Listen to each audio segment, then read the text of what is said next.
ஒரே நாடு ஒரே தேர்தல் குறித்து மாணவர்கள் பேச்சுப் போட்டி. சிவகங்கை மாவட்டம் காரைக்குடியில் உள்ள தனியார் கலை மற்றும் அறிவியல் கல்லூரியில் மத்திய இளைஞர் நலன் மற்றும் விளையாட்டுத்துறை மற்றும் மை பாரத் நேரு யுவகேந்திரா இணைந்து வளர்ச்சியடைந்த இளையோர் பாராளுமன்றம் நிகழ்ச்சியை ஏற்பாடு செய்திருந்தது. 2047ஆம் ஆண்டில் இந்தியா வளர்ச்சியடைந்த நாடாக மாறுவதை முன்னிட்டு இந்த நிகழ்ச்சி நடைபெற்றது. இந்நிகழ்ச்சியின் முக்கிய அம்சமாக ஒரே நாடு ஒரே தேர்தல் என்ற தலைப்பில் பேச்சுப் போட்டி நடைபெற்றது.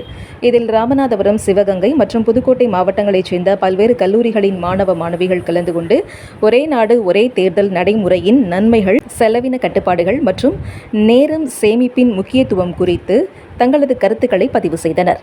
நிகழ்ச்சியை மாவட்ட இளையோர் அலுவலர் பிரவீன்குமார் தொடங்கி உரையாற்ற, சிறப்பு விருந்தினராக தனியார் கல்லூரி தலைமை செயல் அதிகாரி ராமேஸ்வரன் சிறப்பு விருந்தினராக கலந்து கொண்டு மாணவர்களை வாழ்த்தினார். மொத்தம் 105 பேர் போட்டியில் பதிவு செய்திருந்த நிலையில் 50 பேர் தேர்வாகி இறுதி சுற்றில் பேசினர். இதில் வெற்றி பெற்ற 10 பேருக்கு சான்றிதழ்களும் பரிசுகளும் வழங்கப்பட்டது. இந்த 10 மாணவர்கள் மாநில அளவில் நடைபெறும் அடுத்த கட்ட போட்டியில் பங்கேற்க உள்ளனர். மாநில அளவில் தேர்வாகும் மாணவர்கள் இந்திய அளவில் நடைபெறும் இறுதிப் போட்டியில் பங்கேற்று பாரத பிரதமரிடம் நேரில் உரையாற்றும் வாய்ப்பையும் பெறுவர் என்பது குறிப்பிடத்தக்கது.